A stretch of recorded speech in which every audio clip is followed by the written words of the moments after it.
दर्शकों थोड़ा नज़दीक आइए। बहुत गंभीर विषय है आज।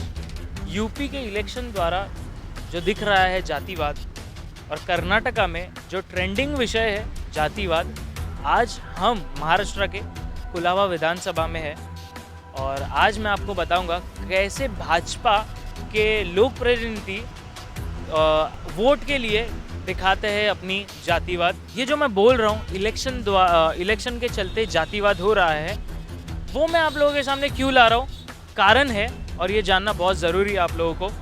मैं आप लोगों को उदाहरण देना चाहूँगा। चरनी रोड में एक ऐसा मामला हुआ था कि एक बुजुर्ग महिला थी, वो भी गौ माता को चारा देती थी और हाई राइज की कंप्लेंट की वजह से उनकी गौ माता को लेकर चले गए थे बीएमसी वाले, और उसके बाद हमें ये पता चला कि जिनकी गौ माता थी उनके ऊपर 10,000 का फाइन लागू किया था।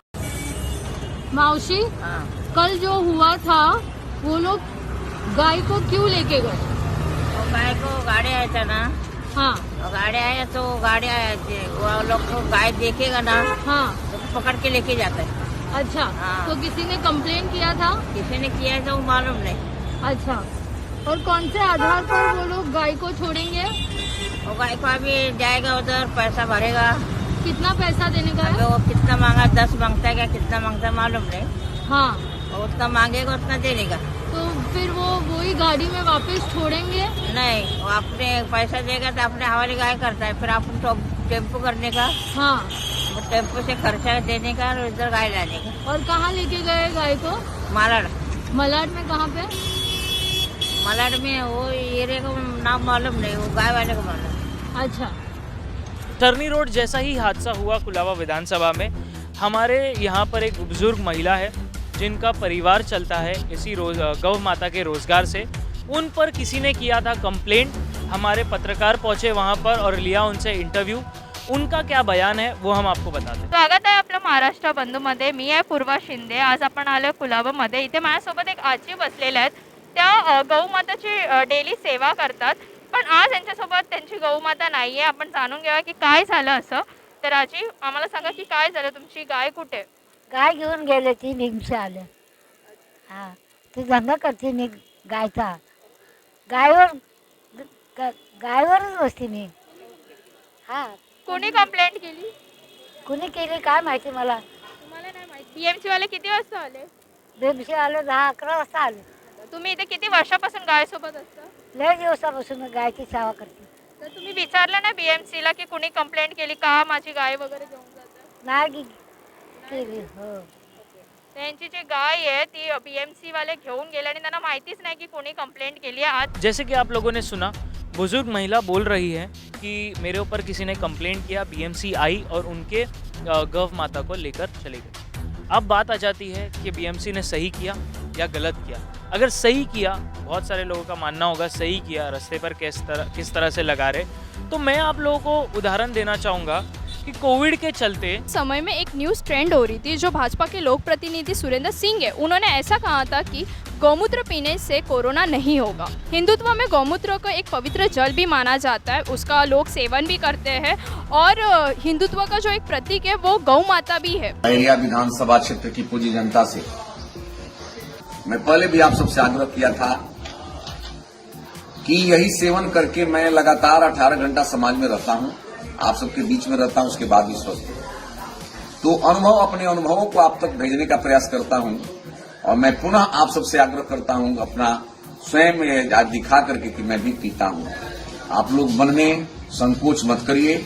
मुझे तो अब इतना तक विश्वास पूरा हो गया है कि केवल और केवल गाय, गोमूत्र, गोधन अर्क या गोमूत्र का सेवन करके कोरोना जैसी महामारी पर नियंत्रण पाया जा सकता। तो इसी के चलते हमारे संवाददाता पूर्वा शिंदे ने वहाँ के शाखा प्रमुख से बात किया, जिनका नाम है संतोष पवार। उन्होंने इस तरह का बयान दिया है कि जो कंप्लेंट हुआ है उस बुजुर्ग पर, वो कंप्लेंट वहाँ के भाजपा के लोक प्रतिनिधि से हुआ है। इसलिए इस विषय को हम आपके सामने इस तरह से रख रहे हैं कि विचारधारा हिंदुत्व को लेकर, परंतु गौ माता के को विषय लेकर ही कंप्लेंट करना बहुत कॉम्प्लिकेशन लगा, इसलिए आपके सामने उनका इंटरव्यू रख रहे हैं। आप लोग देखिए। तर शिवसेना रिप्रेझेंटेटिव्ह शाखा प्रमुख संतोष पवार आपल्यासोबत आहेत। सर, काय झालं इकडे?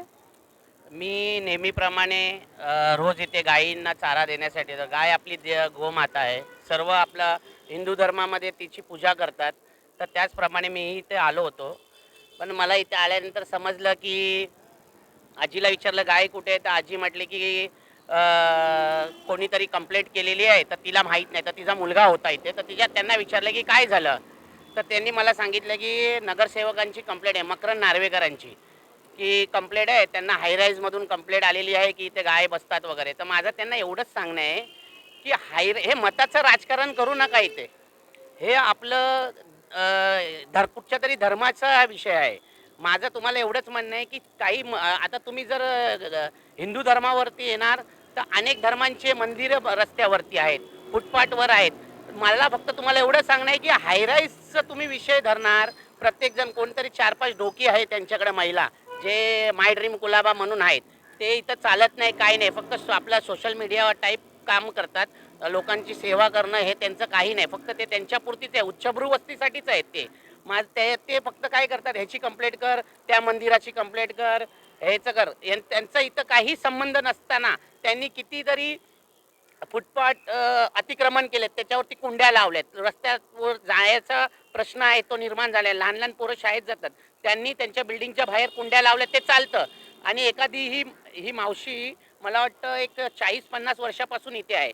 माझा जन्म पण नाही झाला तेव्हापासून, माझ्या वडिलांपासून ही मावशी इथे बसलेली आहे. आणि अनेक लोक जातीचे, जैन समाज, मारवाडी समाज, हिंदू समाज, सर्व हिंदू समाजातले लोक या गायीची पूजा करायला इथे येतात. कारण का आता आपण जसं गावाला पूजा करतो गौमाताची या आपल्या जनावरांची, तशी इथे लोकांना कोणी म्हणजे गायी मोजक्या आहेत आणि ते लोक इकडे येतात आणि पूजा करतात, तिला चारा घालतात, ही सेवा करते ही बाई. आणि त्याच्यावर तुम्ही राजकारण करतायत. मला फक्त तुम्हाला एवढं सांगणं आहे, नरेंद्र मोदीजींनी तो मास बंद केला गाय आणि ह्याचं, आणि तुम्ही त्याच्या विरुद्ध तुम्ही तर आता गाय पण गायब करायला लागले. म्हणजे हे राजकारण नाही, एकदम घाणेरडं राजकारण आहे. मला एवढं वाईट वाटलं. मी 3 तासपासून थांबलो इथे. महानगरपालिकेला कॉन्टॅक्ट केलं, त्यांना बोललं की हे चुकीचं केलं आहे. जर तुम्हाला कारवाई करायची आहे तर भरपूर कामं आहेत ना, आणि कामच करायची आहे.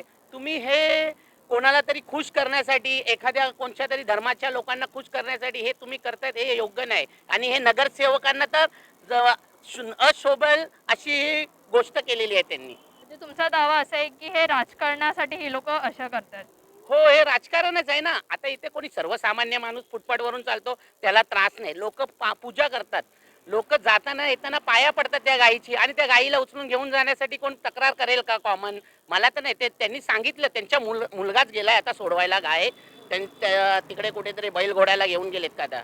तर मला तेवढं एवढंच सांगणं आहे की त्यांच्या मुलांनी सांगितलं की नगरसेवक आले होते आणि त्यांनी ते गाय घेऊन, म्हणजे ते कंप्लेंटरला गाडींना विचारला की कंप्लेंट कोणी केली, तर नगरसेवक मकरंद नार्वेकरांनी केली असं सांगितलेलं आहे. संतोष पवार जी का बयान जो था और जो आरोप वो लगा रहे सीधा भाजपा के लोक प्रतिनिधि पे लगा रहे हैं. अब बात आ जाती है कि अगर भाजपा के लोक प्रतिनिधि ने अगर कंप्लेंट किया होगा और ये बात अगर सच निकली, तो फिर इस पर प्रश्न उठता है कि जिस तरह से भाजपा का स्टेटमेंट आता है गौ माता को लेकर, कोविड के दौरान जो स्टेटमेंट्स वो दे रहे थे कि गौ माता से कितने लाभ होते हैं, और जिस तरह से हिंदुत्व में जो प्रति माना जाता है गौ माता को, तो जो भाजपा स्टेटमेंट देती है गौ माता को लेकर, वो निचले स्तर पर दिख रहा है क्या कि यही भाजपा के लोक प्रतिनिधि गौ माता को लेकर कंप्लेंट कर रहे हैं निचले स्तर पर, गरीब और अमीर के बीच में डिस्क्रिमिनेशन कर रहे हैं, लोगों का सुनकर गौ माता के खिलाफ ही कंप्लेंट कर रहे हैं बीएमसी में. ये जो घटना हुई है, क्या वो सही है या गलत है,